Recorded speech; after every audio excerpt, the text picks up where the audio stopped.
This week, though, we're going to be talking about working with difficult stakeholders. And I love the title of this session because it really kind of leads us down an interesting thought exercise immediately. We asked in our email on our registration form, difficult stakeholders. Is it them or is it us? And we're going to kind of explore that a little bit. But more importantly, today, we're going to share some stories about difficult stakeholders and how we've managed those relationships. And more importantly, how we create alignment and turn those, what can be sometimes adversarial relationships, into strong, powerful, collaborative relationships. And the perspectives that we use and the techniques that we use here in the community from a variety of people to become better at stakeholder engagement across the board. While we are doing so, there are some resources that you may be interested in. If you go to productcoffee.com/now, you'll be able to see the description of today's session and a link to a collaborative notes document.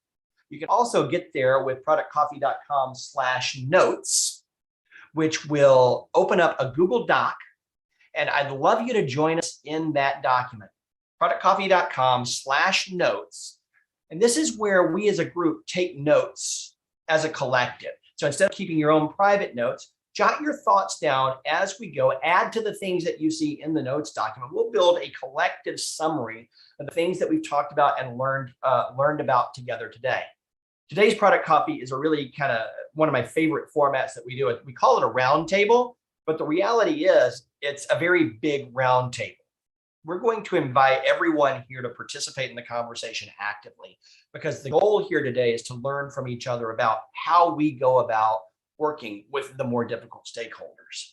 So I want to start that topic right now just by asking the question. And if you want to jump in, feel free to jump in. I'd love you to use the reactions panel at the bottom of your Zoom screen to raise your hand, and I'll get to you in the order that you raise your hand. We've also got conversation going in the chat here in Zoom and out on YouTube. I'll kind of keep both of those on my screen. Feel free to add your thoughts. But a couple of things I'm really interested in hearing about from some folks in the audience is, first of all, do you have a nightmare stakeholder story? Do you have a really good stakeholder story about someone who had you pulling your hair out? I can tell Matt had some people having him pull his hair out. Sorry, couldn't resist. And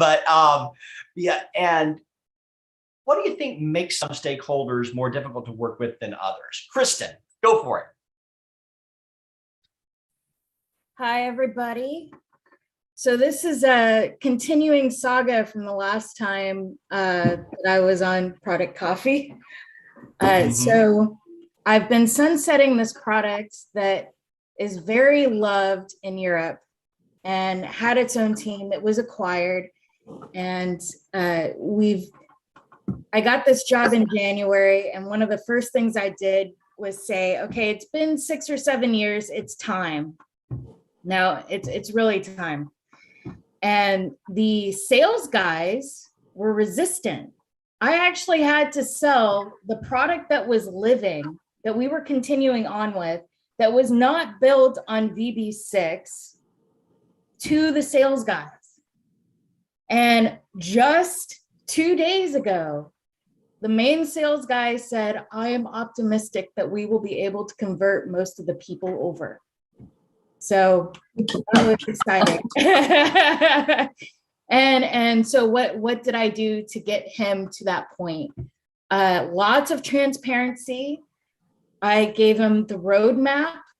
I told him, every monthly meeting, I said, we're still on yearly releases. So long lead time for us, but every month, this is what we're doing to merge that other product's features into ours. And they gave me a couple lists of, well, this is what that product can do that this one can't. And I said, no, we can do all of that. Review bin, go to the sprint reviews. And so finally, I think we're in a good place. He's optimistic that we will convert probably 90% at least of the companies over in Q1. So that's awesome. That is fantastic. I know that you've been wrestling with that for a while. So yeah, thank you. Yeah, it's exciting. Congratulations. That's a great story too. So thank you for sharing it, Kristen. Yeah, my pleasure. Holly. Yeah, Holly, you've got a story. Bring it out. I do. I've got many, but I've got one that's a doozy, and I will tack on to this two facets. Never be afraid to use bribery. We can talk about that offline. But really, I look at stakeholder management at the end of the day is very much, and Tiago, I know you're nodding along with me, right? At the end of the day, it's relationship management. And sometimes the most important thing that you can do when you realize you're having that bombastic conflict, truly, is to, get aside with that person, grab some one-on-one time and make it about that. Let's talk about what's the real issue here. And sometimes you really almost need to go to marital counseling, right? Like you just need to sit down with another party and figure this out. But one of my success stories was in a release planning, a big program effort, right? I had a stakeholder who reached that point. They clearly felt like they were not being heard. I will not defend these actions, but ended up basically just calling everyone else in the room stupid. Everyone was an idiot. Everyone was stupid. Nobody knew what they were talking about. And they were just demanding that their thing, it had to be their way. And they came from one segment of the business and did not understand that the rest of the business, what you're talking about, everyone else in the room thinks you're the idiot because it doesn't even make sense. It doesn't even apply to the rest of the business. They don't sell maintenance services the way that you're thinking this should all work and the spice should flow, Dune style. So it's really getting that person aside and being able to sit down and go, okay, help me understand your vision. Let's draw your vision out. That's really cool. That would really make sense if we did that. If we had those things, if we sold that way. I love it, right? Sometimes you don't actually love it. Right? It wasn't perfect. I could see all the gaps. I am stupid many times, but I'm not that stupid, right? It wasn't perfect, but letting them feel heard, right? Sometimes it's say, what does it cost you to just say, hey, if this, but put the quantifiers around it, this help them understand why this isn't the path, right? But make sure that they feel valued and like that was recognized, right? And then bring it back to, okay, but to recognize that, why was the reason you wanted to do that? What was the problem, right? It's always getting back to the problem. What was the problem you were trying to solve? You're trying to beat everyone in the head with, we need to do this. And it's like, but you don't need a phone. Turned out you wanted a pen, right? So we get back to the problem and they go, oh, and then you whiteboard that with them, right? I think not being afraid to get them by themselves, right? And really hash this things out in a one-on-one style, but getting back to basics, like we always talk about, right? Just kind of working through that, having that problem identification, and stuff we've talked about in prior sessions can be really important and powerful if that's the piece, right? Sometimes it's, I want my thing on your roadmap, and that's how it started. This was all trying to shove something into a thing, right? And no one else is hearing me, and no one believes my thing is important enough, and it gets very combative. And at the end of the day is, Doug, your thing doesn't make sense. Your thing is not the right thing for us to be trying to do and doing that one-on-one. And there were tacos involved. And so now this person is actually one of my biggest advocates. And many conversations start with, oh, good, Holly's in the room and I owe you 32 more tacos. The number of tacos this person now owes me is astounding. I can never leave NCR because I have free tacos for life. I just wish they were margaritas. Well, keep working on it. You'll get there someday. Yeah, that's great. That whole shuttle diplomacy really was Bruce McCarthy wrote a book called Product Roadmaps Relaunched, and we've had Bruce visit us here on Product Coffee a couple of times. I know he's working on a new book on stakeholder management to come out next year as well. And he talks a lot about how he used prioritization and roadmap discussions in one-on-one scenarios to really build strong stakeholder relationships in some places where they had previously been adversarial by creating that alignment, creating that deep understanding of the what and the why, and has been really successful and written and spoken a lot about that, and is going to be getting deeper into that topic next year as well. Tiago, love to hear what you got to say, sir. Hello, everybody. Good morning. I think think Holly's tactics with tacos is very effective. Sometimes I just take out for lunch, not necessarily tacos, but it works. I think, and she's right. It has it has a lot of like relationship management, right? Everybody's your business partner at some extent, right? Everybody's on the same boat, and even if you're working in the same business unit, sometimes you see different areas of the business to have some conflicts because everybody has their own expectations, and they assume that everybody shares the same expectations that they have, which is not true. And that's what creates frustration, and everybody start like banging heads with each other. So I had a very recent example at my new old job. If you want to know why it's a new old job, ask me offline. but we were having this hard time with the client service organization, right? So the client success, client service, implementation, and there were tons of escalations. And I see Rebecca nodding because she knows what I'm talking about.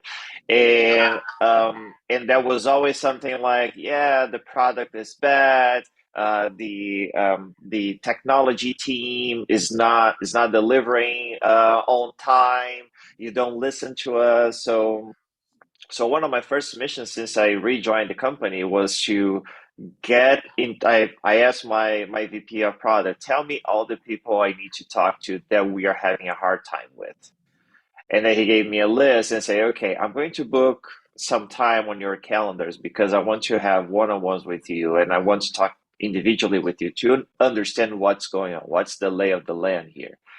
And with one of them was interesting because we booked for like 30 minutes, and she was one of the biggest pain points for the team. And our 30 minutes meeting became a 1.5 hour meeting. So I say, okay, I'm new here. I'm the new guy. I understand a lot of frustration. So let's have a therapy session together. Let's have this come to Jesus moment and set up the expectations about our work, my work. And then she shared like everything, that it was what Holly said, the lack of transparency, right? It was also what Kristen mentioned. They don't know exactly when things are going live or if things are already available. So they wanted to improve the communication and they wanted to feel heard whenever there was a request. It was like, okay, so how are you submitting your request today? What is the main problem? Oh, yeah, people don't listen to us because we have many clients that complain about a certain issue and I say, okay, well, first and foremost, you have to stop saying many clients and you need to start telling me how many clients are many clients, right? How does that impact revenue? How does that impact our prospect for growth in the sales area? So we need to change the conversation from the squeaky wheel to numbers, right? We need to quantify the impact on the business. And that's what I expect from you. If you come to me again saying many clients are complaining about this, I'm going to say, I don't care. I don't know how many clients they are. So I'll just move on with the rest of my roadmap. And that was a very nice conversation that was like triple the time it was supposed to be. And she's one of our biggest advocates in other areas of the business that are coming now with high priority requests.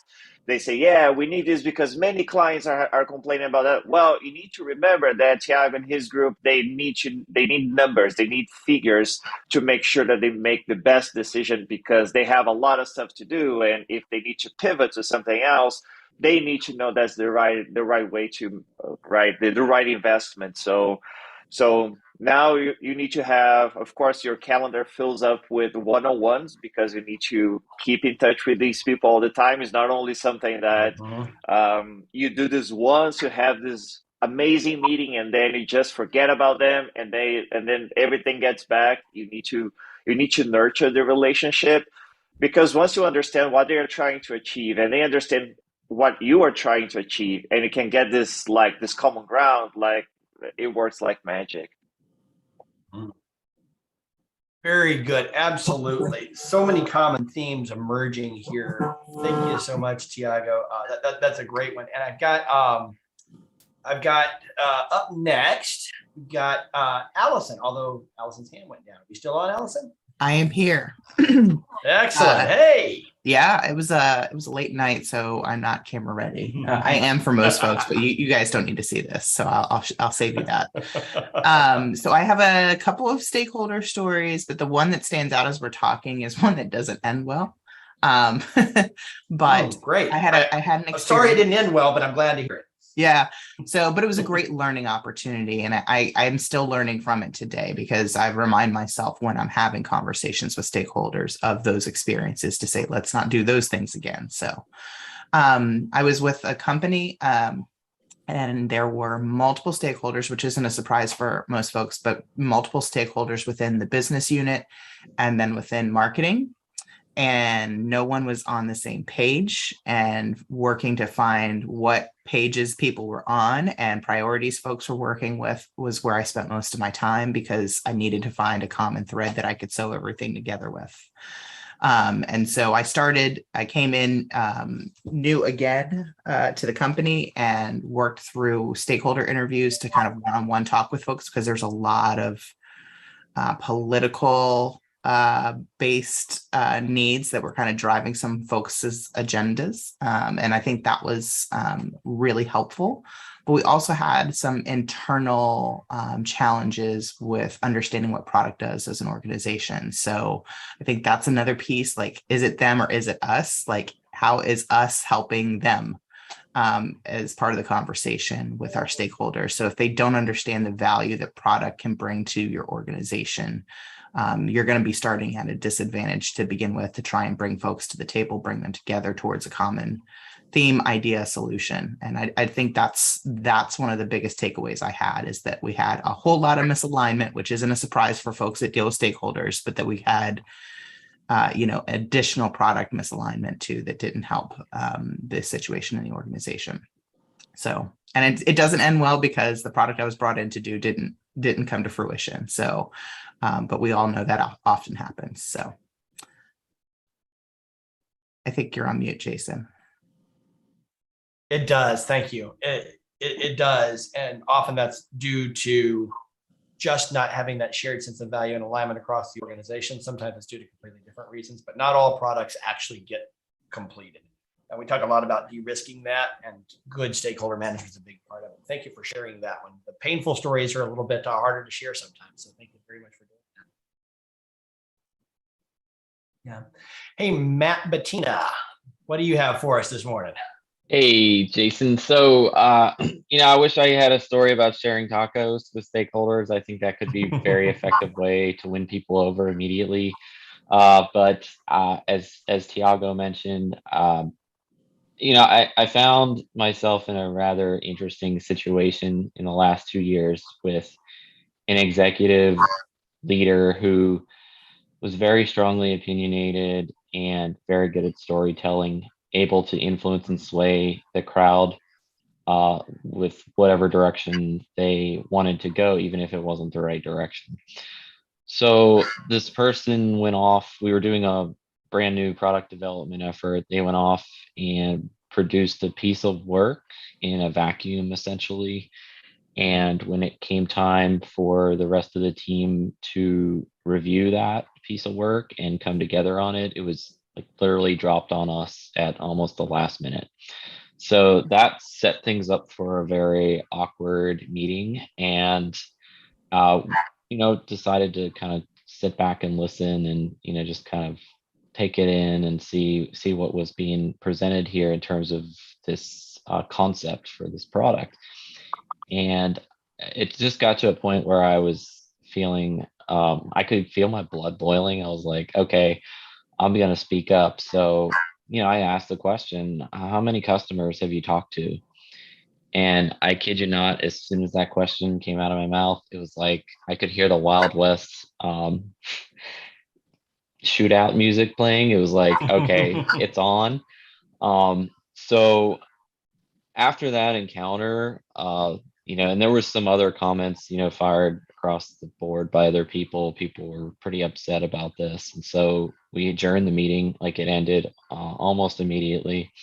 with no communication for, a couple of weeks on this.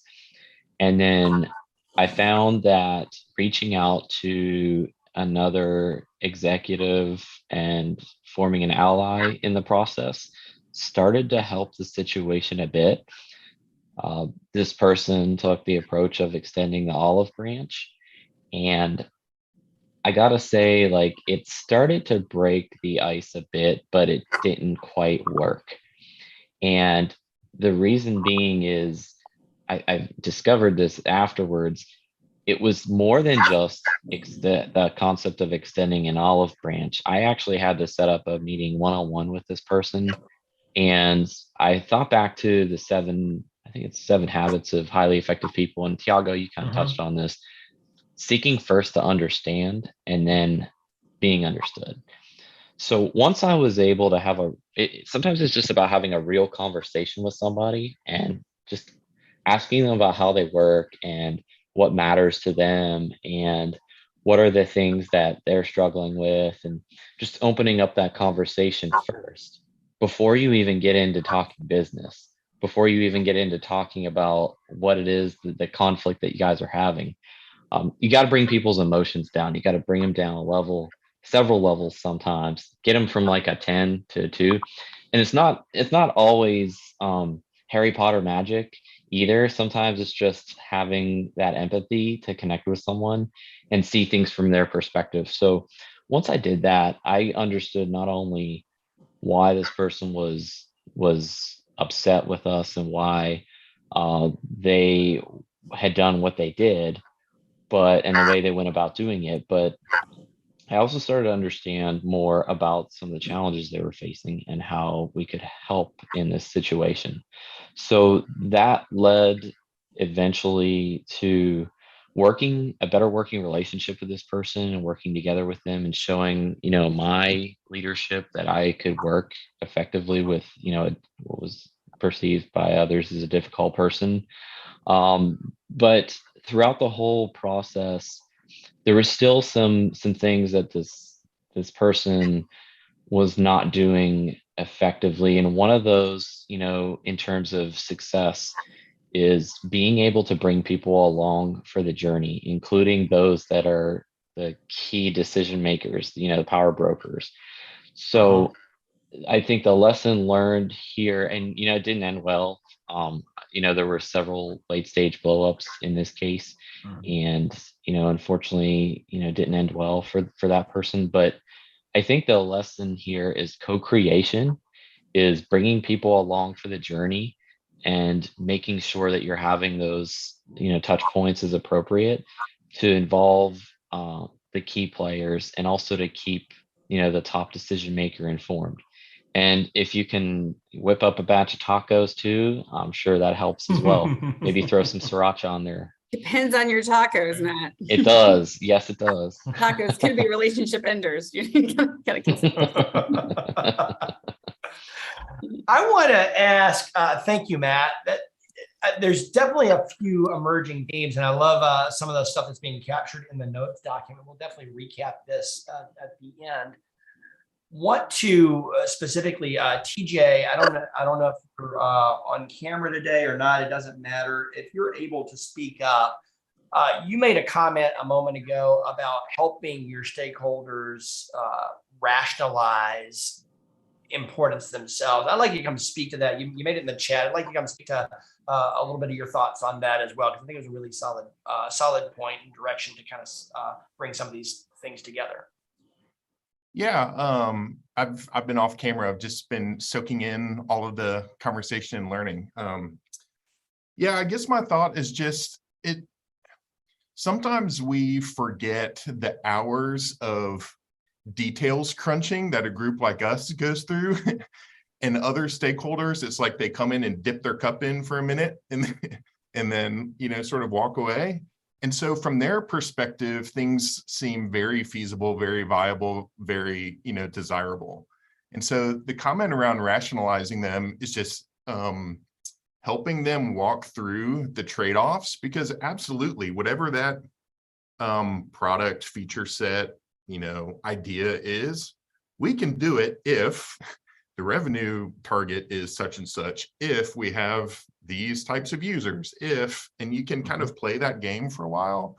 And I found it's just been an effective way for them to actually talk themselves out of an idea.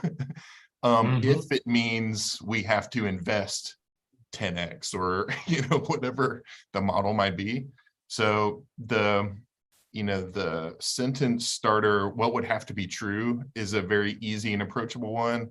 Another one is can if. So we can do that if, and I have kind of a list of viability, feasibility, and desirability sort of sentence starters that can help people really walk through that in kind of a workshop setting.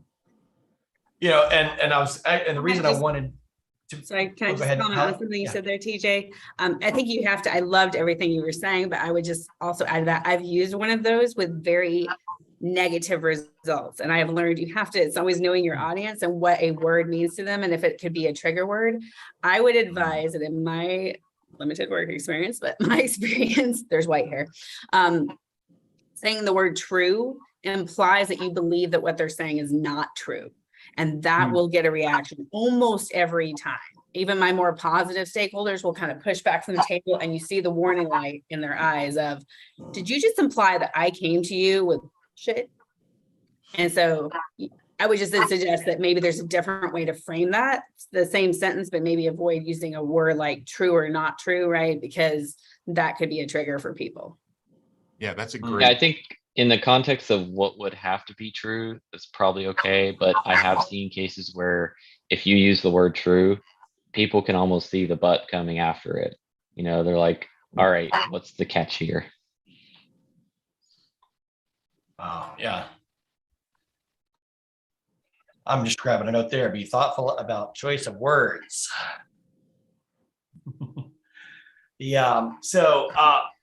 And part of the reason I wanted to bring TJ to talk about that specific perspective is a couple months ago. It's been a few months ago now. TJ did a workshop for product coffee for our premium group. And if you're a premium member, then you can get a replay of that workshop. Send me a note. It's not up there where you can get at it yourself just yet. It'll go up with the new site in a couple months, but I can give you a link to the full workshop. But the workshop was on building meetings, planning and facilitate effective collaborative meetings with your organization, drive results. And one of the things that we talked about last week on the stakeholder management strategies was this notion of creating a stakeholder community and facilitating those conversations in a way that will create alignment and build agreement across a broad group of stakeholders about what's important, why it's important, and so on and so forth. But planning those discussions and those guided exercises like TJ spoke about is a really powerful technique. There are a lot of books out there on the topic of planning effective meetings, but one of the things I get really excited about is leaning into some design thinking style techniques. And there's actually a book, I don't know if I've got it on my shelf back here, but it's the design thinking playbook. I don't see it right there, but it's a book, a bunch of different design thinking exercises designed to help you get to different types of outcomes in a conversation that you can set up most of these in five minutes and facilitate a 30 or 45-minute group conversation, collaborative conversation. And TJ walked us through a great workshop over at Product Coffee a couple of months ago about planning a workshop style meeting from beginning to end and coming and getting to those outcomes. If you want to check that out, let us know and we'll get you the replay on that. And for those of you, I keep mentioning, I've mentioned Product Coffee Premium a couple of times here. We've had several people over the last couple of years that we've been doing this say, hey, I'd really like more Product Coffee than just the weekly Wednesday conversations are great, but sometimes I want to go deeper than we can go in a 45-minute conversation. So we created the premium community where, among other things, we have a Slack channel where you can get in. It's off the interweb, so it's for members only. You can get into some pretty deep discussions and some pretty vulnerable discussions in a private setting. You can really form deeper relationships with the types of product people who are actively investing in building their career and becoming more effective product managers. And we have monthly professional development workshops to help you become a more impactful, more influential product manager. This month, at the end of the month, we're going to be holding a workshop on stakeholder mastery. And we're going to walk through an exercise of stakeholder mapping, proactively identifying all your stakeholders, including potentially difficult stakeholders, and developing communications plans to keep those relationships effective from the very beginning, identify problems before they become problems that can blow up your world. And we're going to walk out of that 2-hour workshop with a written plan with actual artifacts that you can take back to the office the next day and put to work to improve your state in your organization. That workshop will be open to everybody. It'll be $200, but if you're a Product Coffee Premium member for $25 a month or $300 a year, you'll get that included with your membership. So go over to productcoffee.com, join Premium. We'd love to have you join us. And that supports this program and helps us do more, even more exciting things. Premium members also have an extra hand in guiding the content that we have here, and they get cool swag. You've seen some shirts rolling around here, and you've heard people talking about hoodies. We got all kinds of cool stuff for you. So that's the commercial for Premium. I just mentioned it several times today, so I want to make sure that I kind of clarified that for those of you who are new to the group and haven't heard about it before. I want to shift gears on the conversation right now, and I want you to think about this one a little bit. The title of this session was, "Is it them or is it us?" And we haven't really addressed that possibility yet deeply on the conversation. So think back to a time, I'd like to invite everybody to think back to a time where the misalignment was not on your stakeholder. Your difficult stakeholder was not aligned with you because you weren't aligned with them. And they actually had a perspective that you were missing. They had information that you didn't have that was very important and became important for your prioritization and your rationalization. If you have a story about that, I'd love to hear it. And we will, and I'll come back around to that as well. But I want to, before I do that, I also want, anytime you have a thought on that, go ahead and raise your virtual hand here and we'll pull you in. But I also really wanted to lean into this theme that we've been hearing all morning. We've heard several stories about difficult stakeholders that have become really effective partners in the long run. And I think there's some common themes for the how we've done that. And there's also some why we've done that. But one of the things that I keep hearing is that in every one of these cases, we got into some really deep one-on-one conversations and we aligned language and priorities with each other. So I want to ask this, just by category. I'm curious from everyone here, and you can put stuff in the chat or you can jump on camera if you want to talk in greater depth. What groups, teams, departments in your organization do your most difficult stakeholders typically come out of? Is there one organization or professional path that you tend to see in your own experience a higher concentration of stakeholders that you would classify as difficult? Soumya, love to hear what you have to say. Very specific industry and example. I went and joined as a product manager this company, which was transitioning from a consultancy service organization into a product firm. So what happened here is the account managers, who are all service folks who are serving individual bigger clients, don't know how product works. So for them to make them understand how we build product, I think was the most challenging thing probably. I would say account management, right? Like, because they see only individual customers' difficulties, they do not see vision, right? Like they want to live in the past and fix all the issues. As a product manager, you want to see how we are going to build the product moving forward. So building that bridge was the most challenging I have ever faced. It took some time. It's not like a very contentious relationship or anything, but usually people from service industry and consultants are really, what do you call, like the louder speak. They think they would probably on the better off, they know better because they are so super loud and things like that. So just to talk them through and make them understand what we are trying to do as product managers was the like opening point of that relationship. You know, like you had to literally start from scratch, like try to teach them how to build product. Plus, don't worry, I'm not going to leave the customers in hanging because I want them to. I'm on your side. Make them understand we are in it together. It took some time, but yeah, you're trying to about a really, it's not as common a situation, but a really high stakes situation. Your company was fundamentally changing its business model. You had a team with momentum around how we've always done things, and now they're having to learn to do things differently. There's a lot of fear in that, and managing to that fear is a huge deal. There's a book that I love called Crucial Conversations, and I don't know if everybody here has read it. If you haven't, go buy it, read it once a year. I'm serious, read it once a year, Crucial Conversations. And it's about managing conversations when opinions are strong and the stakes are high. And this is one of those scenarios where you have people that have their cheese on their plate and they know exactly where it is, and you're going to move it to the other end of a table in a room that they've never been into, to really mix metaphors there.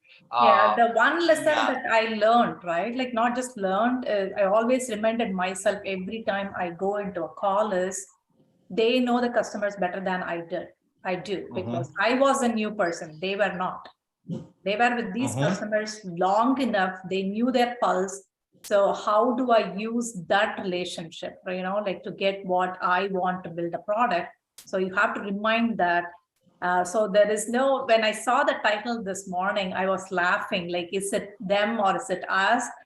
I knew like the conversation is going to be starting like it's always them, right? That's a human tendency.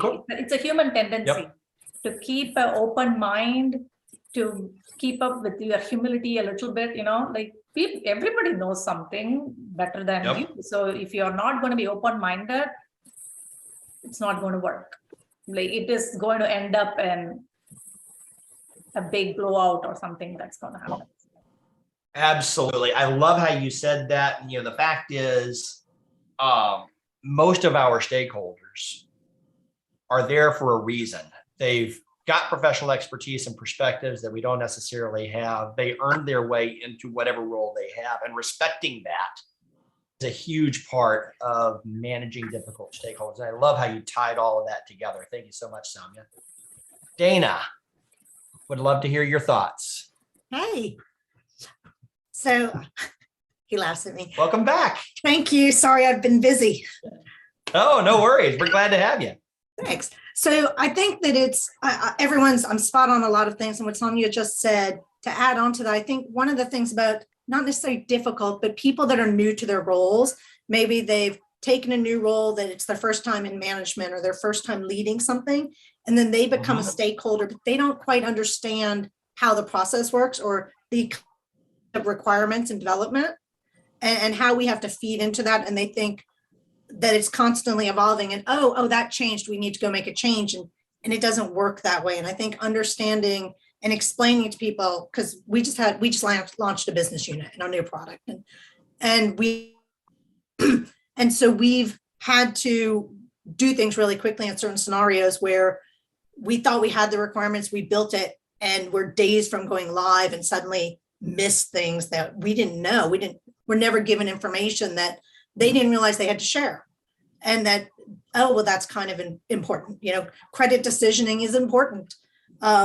Giving funds to people is important, but what's behind that logic, we weren't giving all the tools.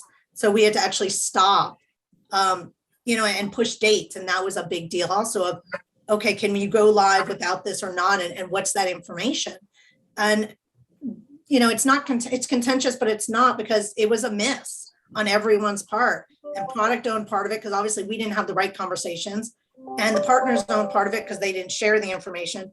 But really what it came down to when we did some deep thinking afterwards was not everyone has the tools and the knowledge to know how to give that information. And it's incumbent on the product team really to pull it all out and constantly share the information and constantly say, this is what we need, is this what? And we were constantly at that point doing demos and going through it and live demo, not live, but the high def, high resolution wireframing and before it got to dev, because we built and then found out we missed things.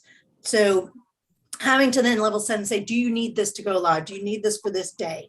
What can be pushed out and how we can build that? And then really going through with the person that was new into the role and teaching her as we went as well for her success. Teaching as well. Yep. Very good. Thank you so much. And these themes just keep emerging, and we're grabbing them over in the notes document. So make sure that you're over at productcopy.notes, applying that and kind of adding these thoughts. Seeking understanding is just a huge recurring theme. And thank you so much, Dana. Let's see here. Rebecca Douglas, welcome back.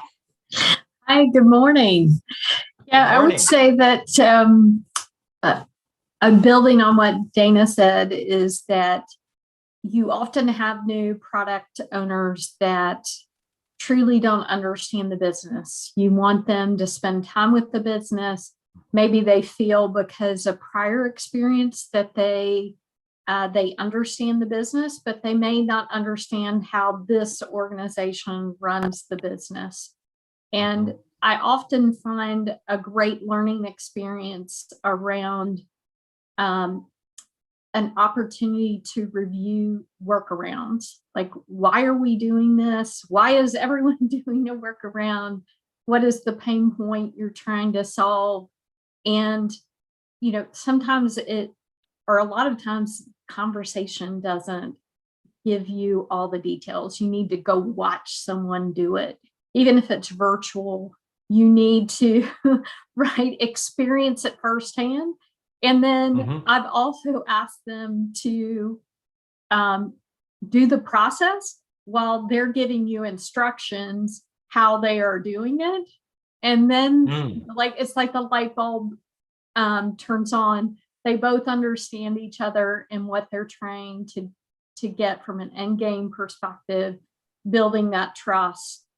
And I think it also helps the stakeholder understand what gaps that they have in the conversation when they're delivering their requirements. If they're telling them to a product owner who's doing the process, asking questions like, wait a minute, we skipped a step there. So that's always pretty a fruitful conversation about getting the right requirements, understanding the pain points, understanding the other person's perspective, and building that trust level. And if someone's not experiencing it themselves, you can't truly be empathetic to what the user is experiencing. So I think that that's always helpful. And it turns around the stakeholder. You truly understand the feature and what you may be missing. So that's what I always like to do. And then also making sure that you have a third party documenting all the things that are coming out, and then a review after the fact, so that you're bringing everyone together and everyone's understanding what the gaps that they're missing. That's great. And that's some great points. I want to make sure that we caught all of those, especially that's one we haven't really talked about, but keeping a record, not for the intent of turning it back and saying, oh, but you said this before, but to keep in focus the things that we've discovered and learned and thought about together, and kind of make that part of tribal knowledge and institutional knowledge. So that's a really keeping a summary. Workarounds tell you a lot about the product, what's working, what's not. You may have built a feature in the past that wasn't quite what people needed. And so they Mhm. develop their own way of working and getting the job done. But it's a great opportunity for you to, look at your requirements again, build on that feature or revamp that feature to make it workable for everyone. Yeah, I want to ask you one follow-on question, Rebecca. You're a director of product management, so you've got you've got a larger team than some do, given in your organization. And you've talked a little bit about setting your product owners up for success by having them do some of these things and think about some of these things. Do you have a more precise, prescriptive approach about how you ensure that they're following up on that as a leader? How do you actually coach people into following through on those best practices? Do you make it part of their onboarding in a formal way? Tell me a little bit about that. I think that there's different tools you can use. You can do a debrief. You can observe them with their development team, talking about the requirements. You can look from a user experience to design perspective. What do the mock-ups look like? So there's all kinds of tools that you can use to monitor that what they took out of the session is what's in the requirements that they're delivering to their development team. And I think that it's more about does the organization feel that they were heard? And that's part of following up with that stakeholder. Do you feel like our relationship is improving? What work do we need to do to make sure that your organization feels heard? And it's all part of that stakeholder management. Where are you building trust? What activities are you using to build trust? And often we come in with a certain level of knowledge, and so we think we know the process. But each organization is different. The feature is slightly different. How we deliver the feature, how we operationalize that is different. And if we're building the feature that no one's using because we've got gaps, then we failed as a product organization. We've got to fix it. Yep. Absolutely. Thank you so much, Rebecca. I really appreciate that. I think I saw a lot of notes being captured there as well. And we're going to come back, and that's definitely there are several big themes there. And it actually reminded me also of the first 90 days framework, as you were talking about bringing new team members on board and really helping them get the lay of the land around the whole organization and understand those constituencies at a deeper level. You have to actually see it being done. And then apply it. So thank you so much. Holly Jewell, you had a thought. I did. I have so many. There's so many good things here. I think we all are on so many similar threads because things connect. When you were talking, Rebecca, I was thinking the same thing. And in my head, of course, I was connecting it back to my soapbox. I know I sound like a relationship therapist right now, but it's all the communication, right? And it's about the relationship, and it's not about what you say, it's about how you make them feel, right? People need to feel heard. But I really appreciated the point, that we keep coming back to with the humility, and when talking about when it isn't, regardless of which side you think it is, when you approach the situation, I think it's very helpful to go in with I'm not sure that it's you, it may be me. And even it's okay to say that. My earlier stakeholder story, I did that when I reached out to the person, right? You can't reach out to them and be like, you're an effing can of crazy. We need to get your ass out of the building. Let's go have tacos. I guess you could, but I don't know if they would come with you because they might think you're going to go shank them in an alley somewhere, which I thought about. But that was more likely I would push him down the stairs. But anyway, seems safer. But either way, approach it with, right, the humility. And I'm big on H's, probably because, Holly starts with an H: happy, humor, humility. These are all important H's in life. If you exude those things, I think that your communication style shows it and that you have a better reaction with people. But it wasn't them, it was us. I have a situation, a story from the past, and it's a really good one. It taught us a lot about, really almost like an entire go-to-market, where it was a threefold trifecta. So it wasn't just myself or my team that was missing it. It was really, we had a segment of the business, the channel essentially, and we were developing a new go-to-market with our set of products in the retail space. So both the hardware, right? You've all seen our self-checkouts, right? I'm not trying to overshare, and then our software, which is a subscription model. And this is all great. And this is all being talked about. And so product managers or solution owners, as we call them here, that have the actual product in the external marketplace are saying wonderful things, right? Like, all hardware will now be sold with software as a subscription. And this is how this is going to be packaged. And we're only going to put it in this portal, and we're only going to let you buy it through Quote Builder, one of my apps. And so I'm in the room and all of this is going down. The channel keeps saying, but what about us? But we can't do that. And nope, you're going to have to do that. Yep, that's going to apply to channel 2. Yep. And they reached an increasing level of angst, right? And it was the same thing. You have to get them aside, have a conversation. And it was oh shit. Sorry, Jason, I just bleeped on your thing. I'm sure you can edit it out That's later.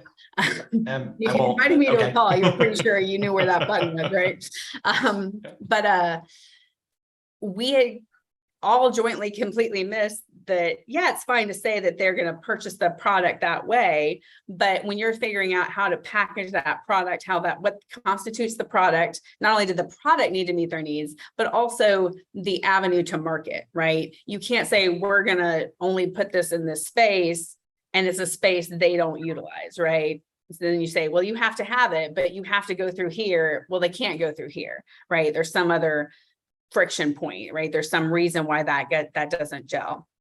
And it's just, the lesson I took away from it was the big, everyone can be saying the right words, right? No one was ignoring their point. It's just, it's messages crossing, right? It's ships passing each other in the night.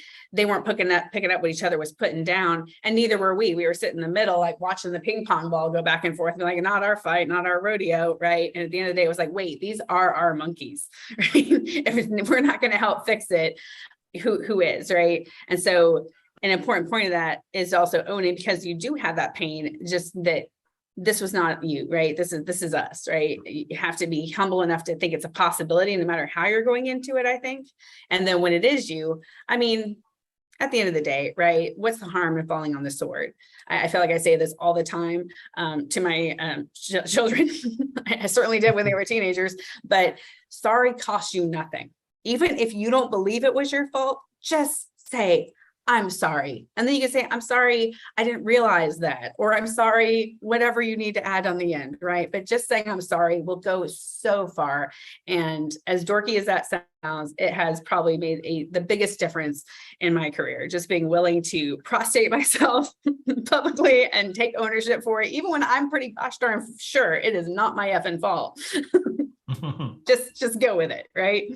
So it's back to that relationship. What do they need for them to feel heard, valued, all of the things? Sorry, Jason. No, that's a great summary to at the end, kind of falling back to and a topic that we haven't really talked about. Own, whether you're right or wrong, whether you agree or disagree. Own the decisions and own the bad decisions, and that really helps with the decisions you would have made differently, and the sorry. And even when there's misalignment, take ownership of that is really powerful approach to smoothing those relationships. Faith Peterson, you got one to land the plane with for us? You're on mute still.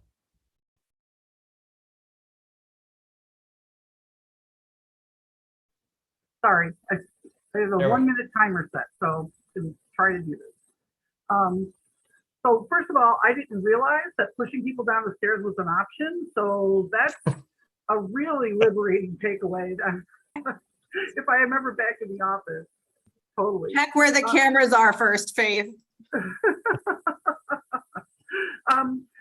One thing I've been thinking about, like as everyone's been talking, I'm kind of relating to something I've learned in another context, which is that perceiving people as difficult is my characterization of what's happening, and that if I really go back to just observing what's happening instead of characterizing it, that, maybe I'll get farther, and maybe I'll get a lot of times as I'm thinking about it, I'm realizing that they're not working toward to my expectations about how product decisions should get made. So like they bring ideas to the table, and I'm reacting to the idea that they're bringing, but maybe that is really masking another concern that we're not talking about because we're talking about the idea. So one takeaway for me is to maybe first try to get back to like, why are they bringing this to the table? The other key takeaway is that I've had people that I could characterize as difficult who were expressing expressing the misalignment in ways that I didn't really understand. And I had a CRO once, every meeting she'd be like, I don't understand what you're trying to do. I don't understand where you're going with this. I don't understand the solution. It was always, I don't understand it. I don't understand it. And I never really could get why. And now I'm trying to retrospect on that and think, how could I have done that differently to try to get under the hood and understand, like by myself, to figure out what was the disconnect and what was she really trying to say. Because I don't think it was really, she didn't understand it. I think it was really something else. So some important takeaways for me that I'm going to actually work on and try to apply. Excellent. So we are about at the end. We've got a couple of hands up. So I want to, and I do want to get to those, but I know some people have to drop, but we've got a really active conversation. And if we're here today and aren't able to catch the very end, if you send me a note, whether you're a premium member or not, I will send you a link to the recording of this if you want to catch the last few minutes if you had to drop. But let me run over to, I got Colette and Matt. We're going to let you, I'd love to hear what you have to say. So let's go to Colette and then we'll come around to Matt. Okay. Hey, everyone. First. Hey, Colette. Hey. Great conversation. I resonate with so many of the different scenarios, successes and fails.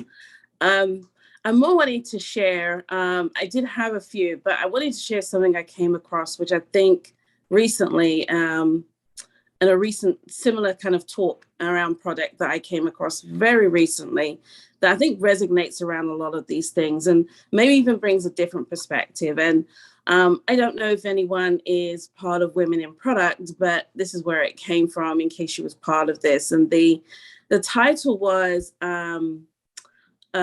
making your PM public and publicizing it. And so the big takeaway that I got, which is sometimes even maybe coming off of where Faith was coming from, was sometimes the stakeholders need to trust you and you have to gain credibility, right? And so it's taking them along your process, taking them along how you're doing product and making sure the organization and everyone is aware of what you're doing and your findings. I think that was huge because if you think about a lot of different scenarios, whether there may be a difficult person or a difficult stakeholder, or they claim not to understand, I think understanding what product is without saying, hey, I'm a product person and I'm doing product management, showing them goes a long way. So two key things that came out of that at least resonate with me. And if anybody wants that link, I am happy to share it with you since you joined, share it with the community. But the 1-2 thing was, one, don't work by yourself. So back to the point of, if you're going through interviews, you're finding statistics, data, make sure others know what your process was and how you did that, right? That you did that. I think that actually was the big takeaway. Just don't be on your own. And I tend to sometimes do that, huddle down and I'm doing so much work. And they're like, hey, how come you don't know? I know all this and I've shared all this, but I haven't shared it. So in short, that's the one thing I thought that would be a great input for everybody that I think kind of resonates across what we've been talking about. It really does. It ties a bunch of those themes together. I would love it if you would drop the link either in the chat or in the notes document as well. We'll keep that link there. And I think as product people, we do often tend to get so focused on deadlines and timelines that we don't work out loud. We don't work in a public way. We focus on just trying to get to the next step. And then a lot of context is lost for those around us. So I think that making it, doing it in public, being very vocal about what you're doing and why, and working with groups of people, I think that's great advice. Thank you so much, Colette. And Matt Bettina, if you want to land the plane for us. Jeez. So many great themes today. I did want to address that, is it them or is it us, before I get there. So Colette made a great point about making sure others know what your process was. And I know, Jason, we've been talking a lot in the book discovery, Teresa Torres on continuous discovery habits, the book club, about two-way doors. So last week I had a situation where wasn't clear what the right decision was, and ended up making a bit of a hasty choice, but I set it up as a two-way door. So I decided to use the technique here, and as Colette mentioned, made sure others knew what the process was, what my thought and my thought process, and then punted the question to the executive leader to say, here's what we're thinking, here are my concerns, and here are the risks. What are your thoughts? And what actually resulted from that was, no, I don't want to do this, and here's why. And it ended up being a two-way door that I could back out of, because I hadn't made the decision yet. I hadn't brought the client in. I hadn't done anything drastic. I just set it up as a door that I could walk through and walk back out of.